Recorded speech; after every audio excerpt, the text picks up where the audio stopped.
Halo, shalom. Perkenalkan, nama saya Yulen Marlen Lameki, NPM 12 11 4201 210220. Kelas Keperawatan D, Universitas Kristen Indonesia Maluku, Fakultas Kesehatan, Program Studi Keperawatan, Ambon 2022. Di sini saya akan menjelaskan tentang anatomi fisiologi sistem pernapasan. Pernapasan atau bisa disebut juga dengan respirasi yang dapat didefinisikan sebagai sebuah proses pengambilan oksigen dan pelepasan karbohidrat dan penggunaan energi yang ada di dalam tubuh. Fungsi adalah mengambil O2 yang kemudian dibawa oleh darah ke seluruh tubuh untuk mengadakan pembakaran dan mengeluarkan CO2 yang terjadi sebagai sisa dari pembaran, kemudian dibawa oleh darah ke paru-paru untuk dibuang dan membantu keseimbangan asam basa dalam tubuh. Kita masuk dalam organ-organ pernapasan. Yang pertama, hidung. Hidung merupakan tempat atau pintu utama udara dihirup.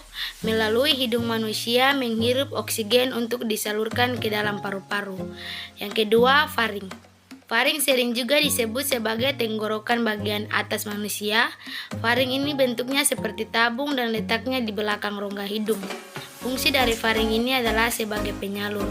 Jadi udara yang masuk ke dalam tubuh disalurkan lewat faring ke trakea. Yang ketiga, epiglotis. Epiglotis bentuk berupa lipatan pada tulang rawan dan letaknya tepat di belakang lidah. Epiglotis ini mirip seperti katup. Saat bernapas ia akan terbuka dan saat kita makan ia akan tertutup agar makanan tidak masuk. Saat seorang tersedak ketika minum atau makan, artinya makanan atau minuman mencoba masuk ke pernapasan lalu ke epiglotis penutupnya. Yang keempat, laring.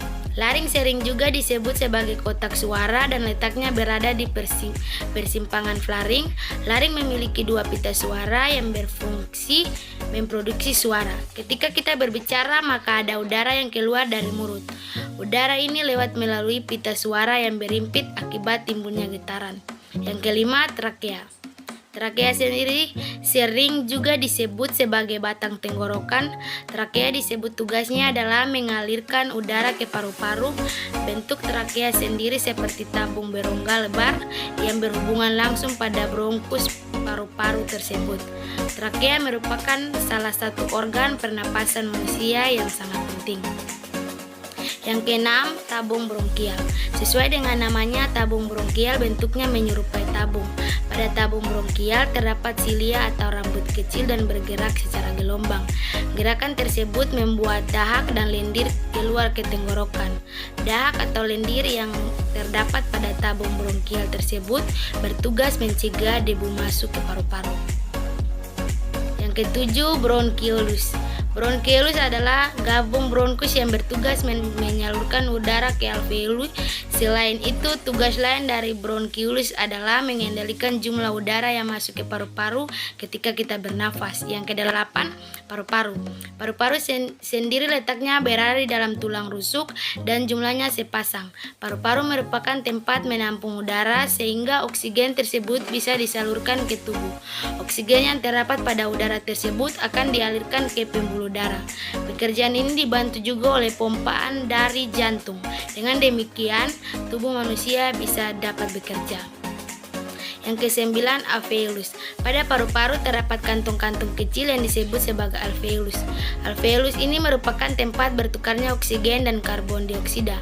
Karbon dioksida akan dialirkan ke alveolus sehingga dapat dihembuskan keluar tubuh. Yang 10, diafragma. Diafragma merupakan pemisah rongga dada dan juga perut. Diafragma ini bentuknya berupa otot dan dapat digunakan untuk memperluas paru-paru.